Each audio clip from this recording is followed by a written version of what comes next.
Hello everyone and welcome to the Ultimate Beginner's Guide for Oblivion Remastered. In this video I'll teach you everything you need to know to get the upper hand in this historic RPG. There'll be timestamps up on screen right now so that you can easily navigate between different sections. To kick things off, I'm going to go over the 8 attributes in the game, what they do and how to increase them. First of these attributes is Strength. This stat determines the amount of damage you deal with heavy melee weapons like longswords and warhammers. It also slightly increases your maximum health, allowing you to take more damage in a fight, and determines your base carry weight.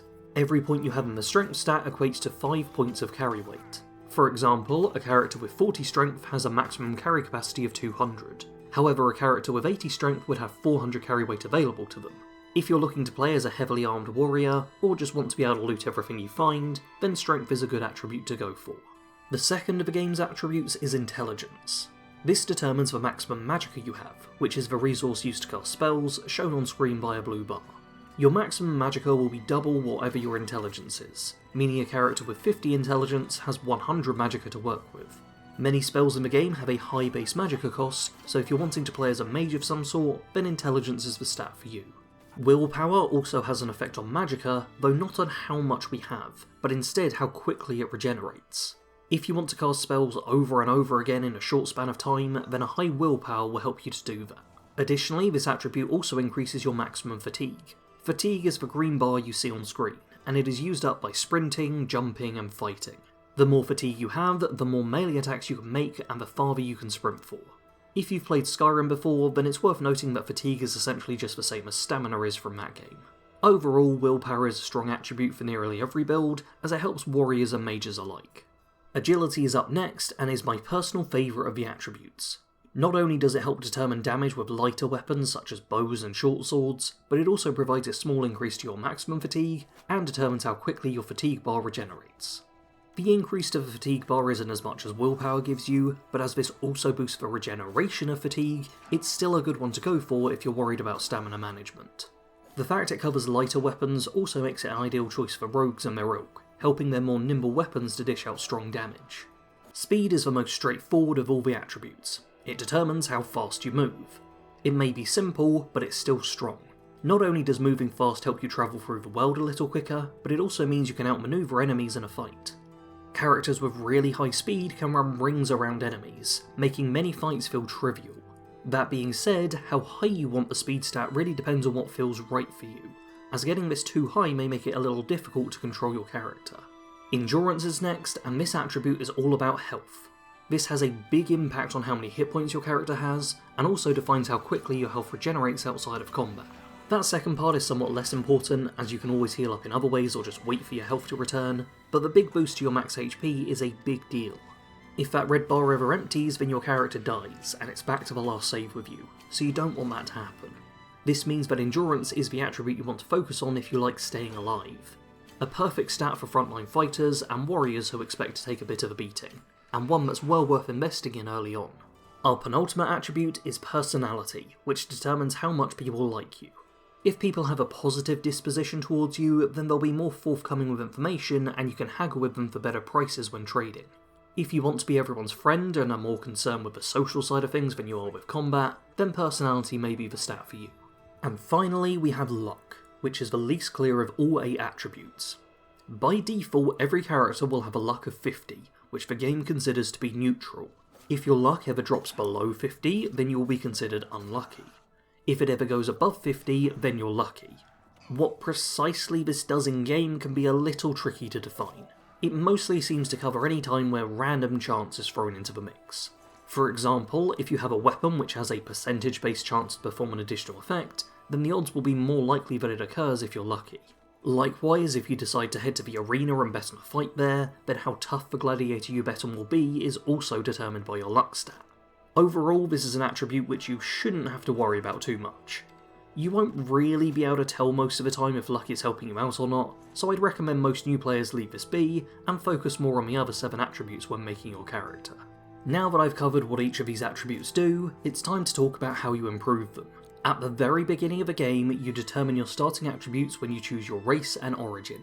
By pressing the Show Details button while in the Character Creator, you can see which stats are raised and lowered based on who you are and where you came from. By default, all attributes are set at 40, except for luck, which has a default of 50, and isn't altered by anything at this point. For the other 7 attributes, they can receive a 10-point increase or decrease depending on your race and origin. For example, an Argonian from Thornmarsh gets a 10-point boost to intelligence, but loses 10 points from both endurance and personality. Conversely, an Imperial from Nibelheim will receive a 10-point boost to personality, but lose 10 points from both willpower and agility.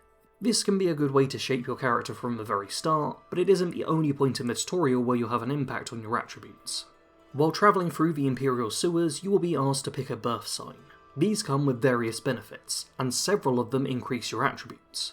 The Warrior, for example, gives a 10-point boost to both endurance and strength, which are fitting stats for the Warrior path. If you want an early boost to your attributes, then birth signs can help you out there, though many of the powers others provide can be hard to pass up.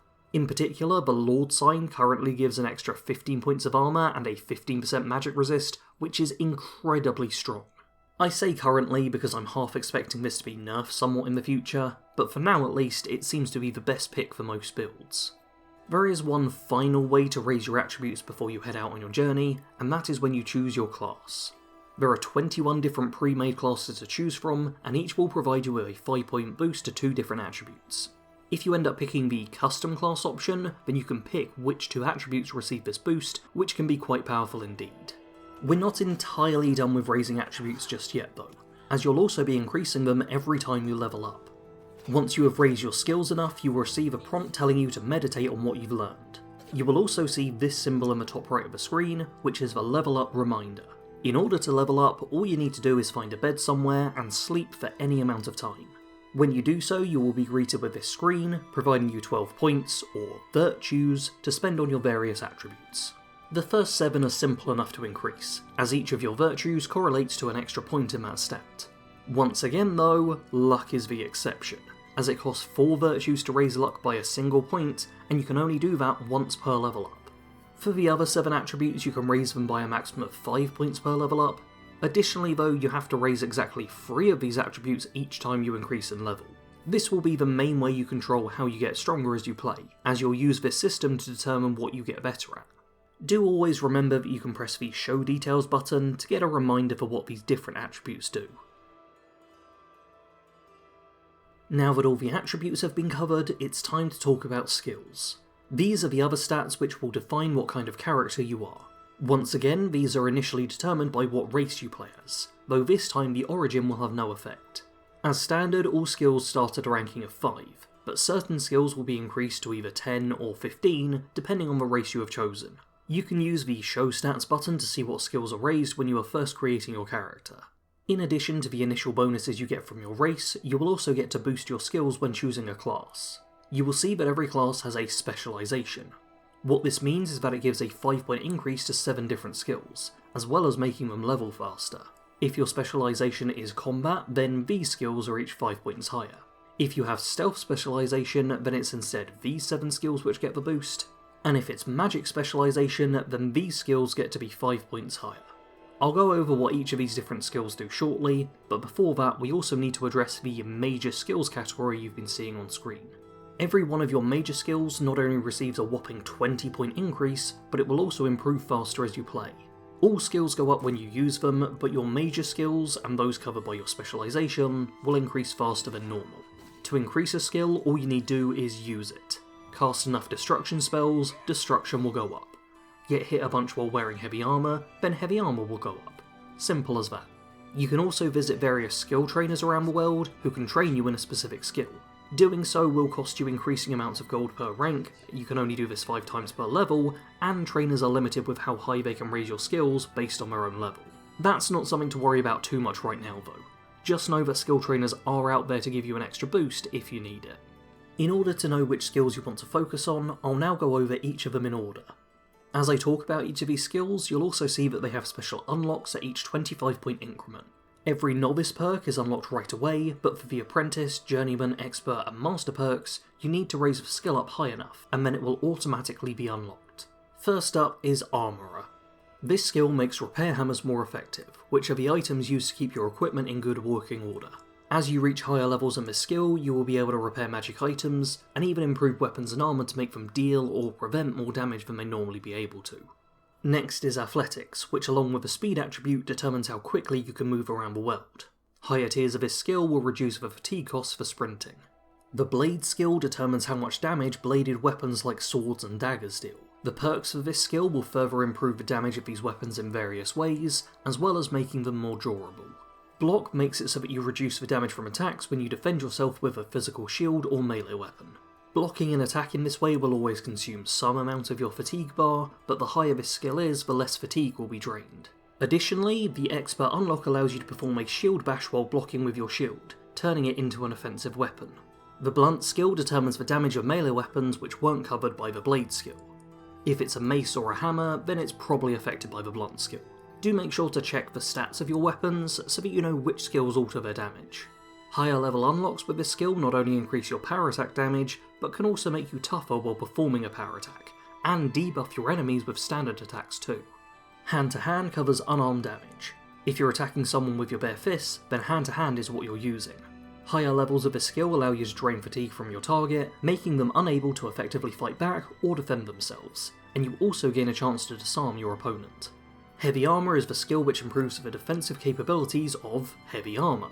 If you're wanting to wear steel, iron, or dwarven equipment, then this skill will not only determine how much protection it provides you, but also how long it can last for. We're now on to Alchemy, which is the skill used in creating potions and poisons. At higher ranks you learn more effects when viewing different ingredients, and have a chance to create 2 potions for the price of 1. Alteration is the first of our spell-based skills, and this one covers spells which open locks for you, allow you to breathe underwater, carry more loot, or even shield yourself from damage.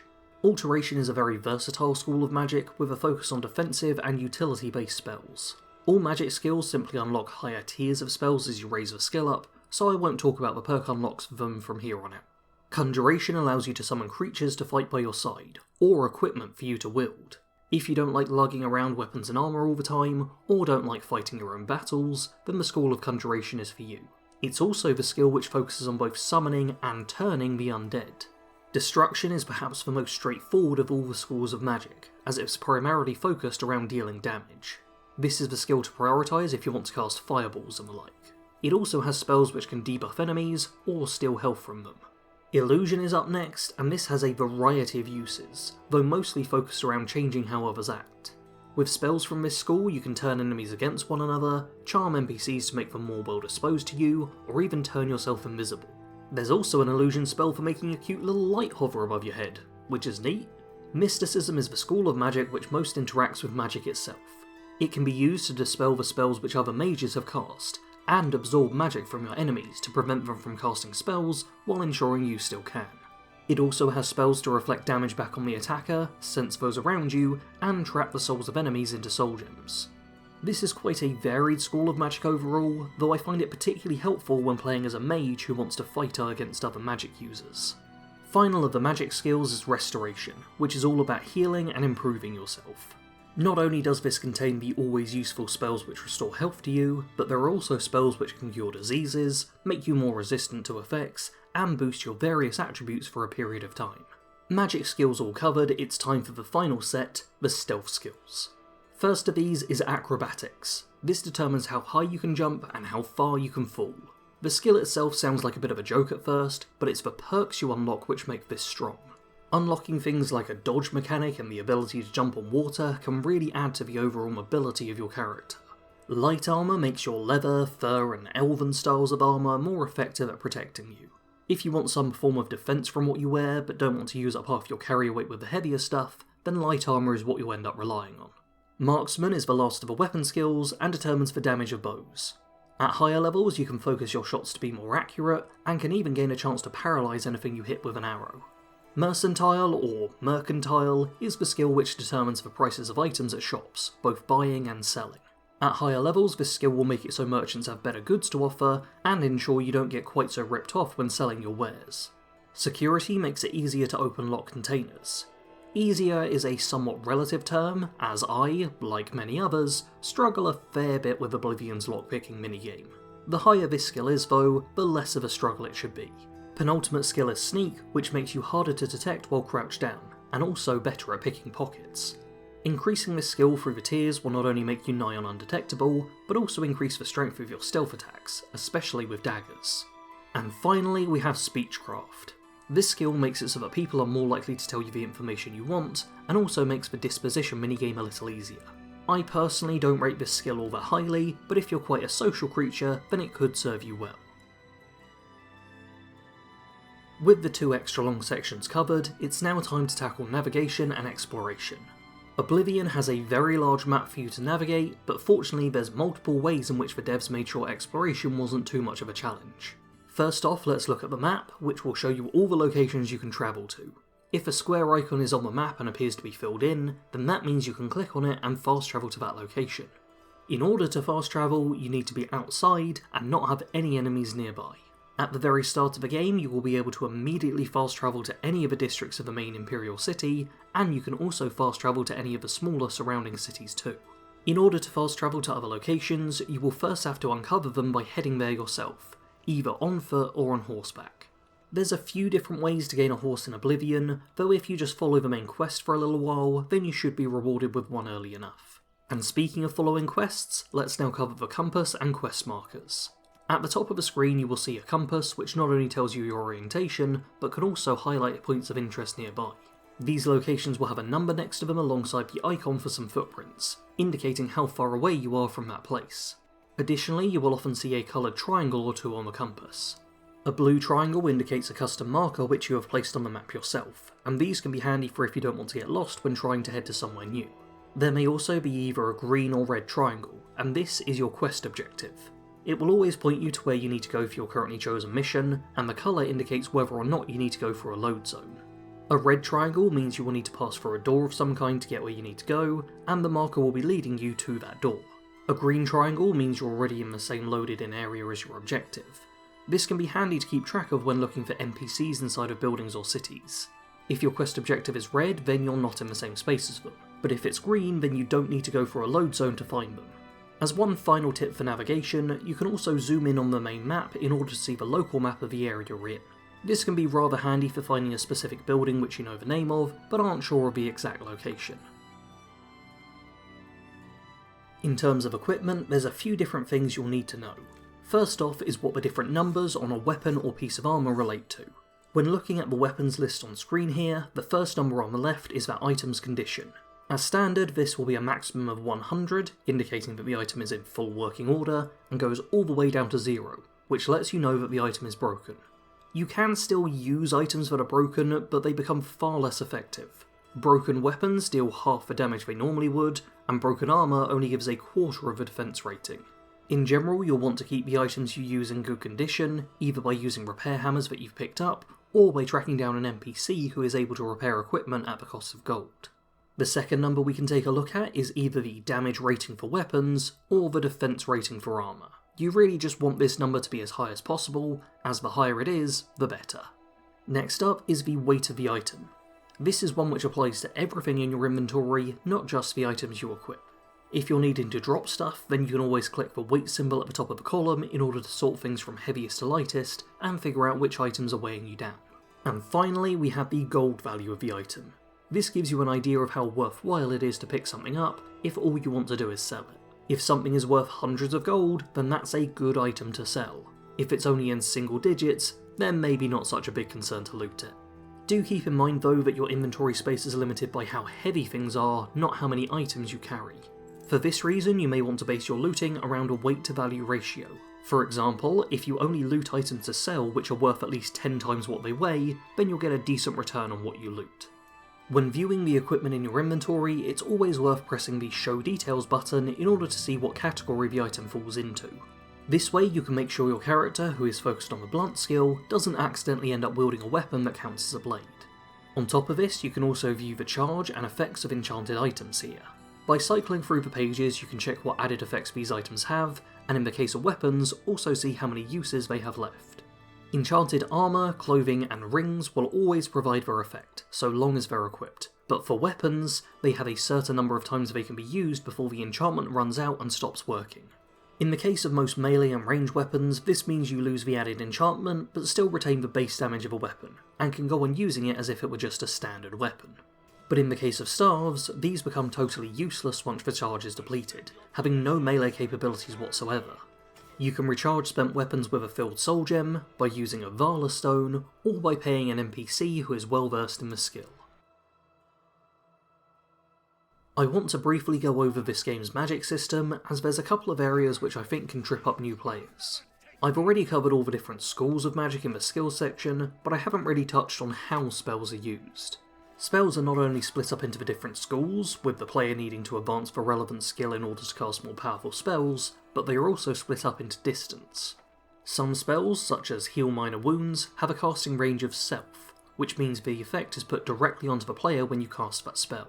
You then have touch range spells, where you need to be pointed at the target and in close enough range to literally reach out and touch them in order for the effect to work. And then finally you have target range spells, which are your long distance abilities.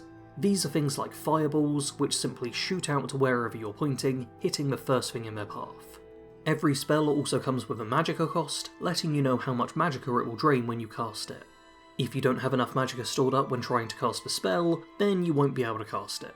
Typically, the higher the magicka cost, the stronger a spell is. In order to unlock new spells, you will typically need to buy them from magical merchants. These are most easily found in the various Mages Guild buildings in each of the cities around the land.